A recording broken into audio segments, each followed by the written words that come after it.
네, 반갑습니다. 청년사단 안도영입니다. 나이는 현재 23살이고 현재 동국대학교 컴퓨터공학과 휴학 중입니다.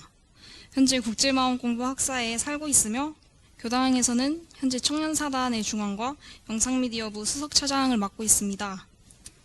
지난 시간에는 상시훈련법 중 상시응용 주의사항 3조와 4조에 대해 공부하였습니다. 이번 시간에는 그 다음 조항인 5조와 6조에 대해 살펴보겠습니다. 5조와 6조를 공부하기 앞서 상시훈련법이 무엇인지 짚고 넘어가도록 하겠습니다.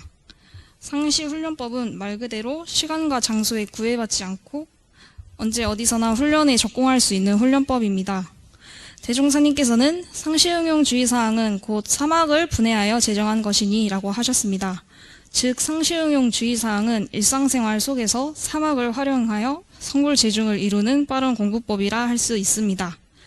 네, 다음으로는 본문 해석입니다. 네, 같이 봉독해 보도록 하겠습니다. 5. 석반 후 살림에 대한 일이 있으면 다 마치고 잠자기 전 남은 시간이나 또는 새벽에 정신을 수양하기 위하여 연불과 자선하기를 주의할 것이요. 여기서 석반은 저녁밥을 의미하며 그리고 수양은 안으로 분별성과 주착심을 얻게 하며 밖으로 산란한 경계에 끌리지 아니하여 뚜렷하고 고요한 정신을 양성하는 것입니다. 상시응용 주의사항 5조에서는 저녁을 먹은 후 살림 즉 집안일을 다 마친 후에 수양 시간을 가질 것을 말하고 있습니다. 이 수양은 사람이 육근을 동작할 때가 아닌 잠자기 전이나 새벽에 시간을 정해두고 그 시간에 수양을 통해 마음을 비우게 하는 즉 정할 때의 공부입니다. 사람이 깨어있는 상태에서는 마음이 계속 작용하고 이런저런 잡념들이 계속 생겨나기 마련입니다. 수양 시간의 연불과 자선을 통해 그동안의 분별성과 주착심을 없애 일념을 이루고 열심히 일하고 있던 마음을 비우며 복잡한 신경을 쉬게 하는 것입니다. 네, 다음은 연불법과 자선법을 좀 첨부를 했는데요. 일단 같이 읽어보도록 하겠습니다. 제3장 연불법, 연불의 요지. 대범, 연불이라 함은 천만 가지로 흩어진 정신을 일념으로 만들기 위한 공부법이요. 순역 경계에 흔들리는 마음을 안정시키는 공부법으로서 중략하고 제4장 좌선법, 1. 좌선의 요지. 대범, 좌선이라 함은 마음에 있어 망념을 쉬고 진성을 나타내는 공부이며 몸에 있어 하기를 내리게 하고 수기를 오르게 하는 방법이니 망념이 쉰즉 수기가 오르고 수기가 오른즉 망념이 쉬어서 몸과 마음이 한결 같으며 정신과 기운이 상쾌하리라. 네. 연불은 나무아미 타불이라는 문구를 계속 입으로 외우는 방법으로 이런저런 잡념이 나고 혼란해지는 정신을 문구를 외움으로써 일념으로 만들기 위한 공부법입니다. 연불 중 여러 생각들이 올라올 때 이 생각들을 따라가게 되면 이 신경이 연불을 외우는 것에서 생각을 하는 것으로 옮겨집니다. 이렇게 올라오는 잡념들의 먹이를 계속 주게 되면 잡념만 커지고 집중력도 떨어지게 됩니다. 이때 연불 문구를 외우는 것에 다시 신경을 집중시키면 올라왔던 잡념들은 자연스럽게 가라앉게 됩니다. 이렇게 정할 때의 연불로서 동할 때에 올라오는 잡념들이 일어나도 마음을 안정시키고 일념을 만드는 연습을 하는 것입니다. 이렇게 일념을 만드는 연불을 하고 좌선을 이어서 진행을 하면 좌선도 더 잘 됩니다. 그 다음에 좌선은 쉽게 말해서 앉아서 즉 정좌 자세로 하는 명상입니다. 원불교에서는 마음과 기운을 배꼽 아래 단전에 주하는 단전주 선을 내세우고 있습니다. 단전에 마음과 기운을 주하되 한 생각이란 주착도 없이 망념을 쉬게 하는 것입니다. 만약 사람이 잠을 자지 않으면 이제 두뇌와 다른 신체가 쉬지 못해서 머리도 잘 돌아가지 않고 신경도 더 예민해지며 신체도 마음대로 운용하기 어렵습니다. 잠도 자고 쉬어줘야 하는 것처럼 마음 또한 좌선을 통해 망념에 이끌리지 않고 쉬게 하여 정신을 상쾌한 상태로 만들어주는 것입니다. 전 이제 자기 전에 5분에서 10분 정도 와선을 하는데요. 자기 전에 핸드폰을 하고 자면 자려고 할 때 이런저런 잡념이 많이 일어나 잠에 잘 들지도 못할 뿐더러 이것이 또 다음 날에도 일어나실 때도 영향을 끼쳐 일어나서 피곤했는데 자기 전에 와순을 하면서 생각을 쉬는 데에 익숙해지다 보니 잠에 빠르게 들게 되고 다음 날에 일어나서 덜 피곤했었습니다.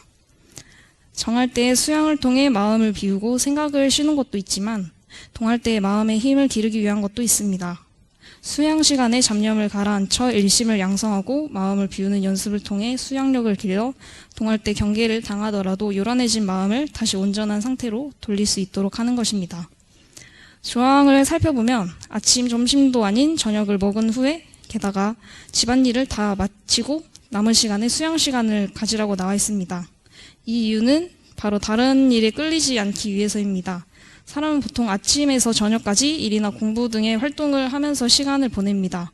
이러한 일과나 집안일이 남아있는 상태면 수양을 하더라도 이 남아있는 일에 신경이 쓰이기 쉬울 것입니다.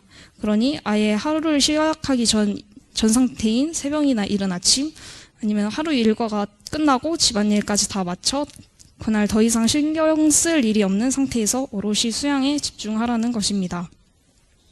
이는 교당내왕시 주의사항 5조에서 모든 일을 미리 처결하여 신경 쓸 일이 없는 상태에서 오로지 예회에서의 공부에 전심할 수 있도록 하라는 것과 비슷합니다. 밑에는 그래서 교당내왕시 주의사항 5조를 첨부해봤고요. 그 다음에는 6조에 대해서 살펴보도록 하겠습니다.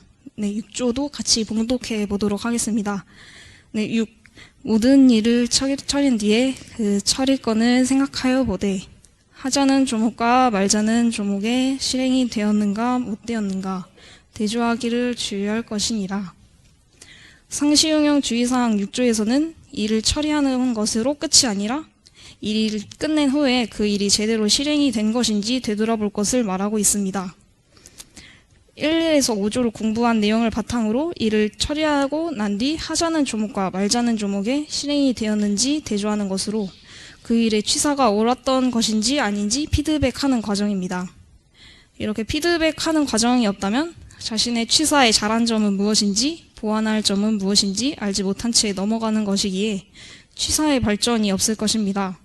마치 우리가 시험 공부를 하면서 문제를 푼 뒤 채점을 하고 오답노트를 통해 왜 틀렸는지 분석을 하고 풀이를 어떻게 개선해야 하는지 살펴봐서 다음번에는 그 문제를 틀리지 않도록 하는 것과 같습니다. 그 밑에는 상실기법인데요. 이거는 나중에 읽어보도록 하고 6조의 처리건을 대조하는 방법에는 글마다 챙기는 유무념 공부와 하루하루의 유무념 대조, 학습 상황 대조, 그리고 번개 상황을 체크하는 상실기 기재가 있습니다. 유무념 공부는 경계에 대해 방심하지 말고 유념을 하여 온전한 생각으로 취사했는지 대조하는 공부입니다. 처음에는 마음을 챙기는 단계부터 시작하여 실행이 잘 되었는지 못 되었는지 상관없이 취사하겠다고 마음을 썼으면 유념으로 평가를 하고 취사하겠다고 마음이 써지지 않았으면 무념으로 평가를 합니다. 그렇게 유무념 공부를 계속하여 그 정도가 깊어지면 이제는 일이 잘 되는 것을 유념, 잘 못된 것을 무념으로 평가를 하면 됩니다.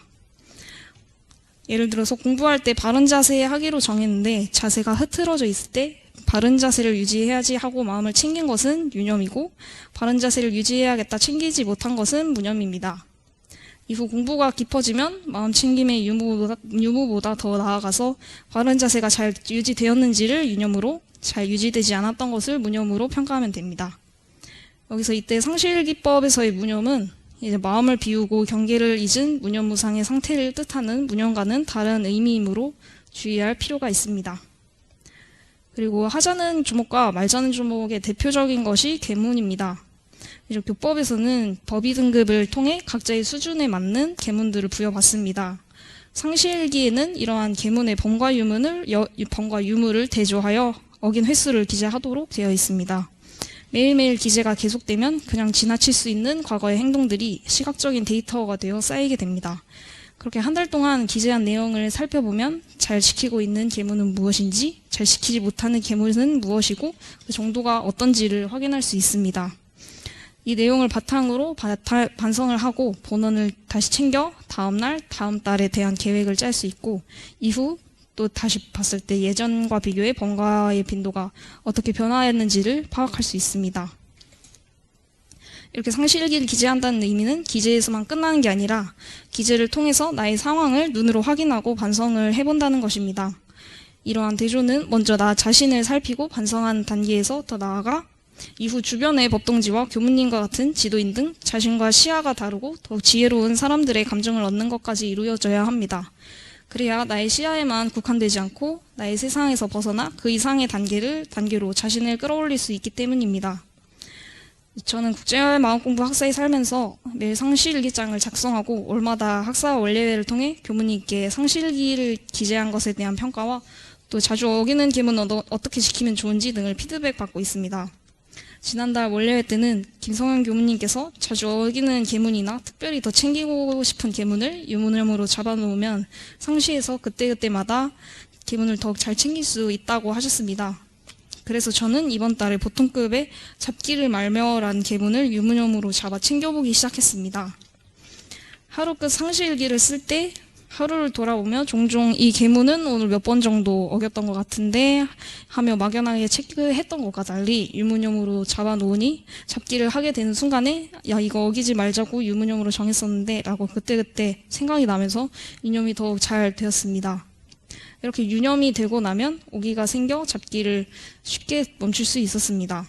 아직은 마음을 챙기는 단계이기에 경계 상황마다 의식적으로 마음을 챙기는 단계이지만 앞으로 마음의 힘을 더 키워 저절로 잡기를 하지 않는 계문을 어기지 않는 정도가 될 수 있도록 해야 되겠습니다.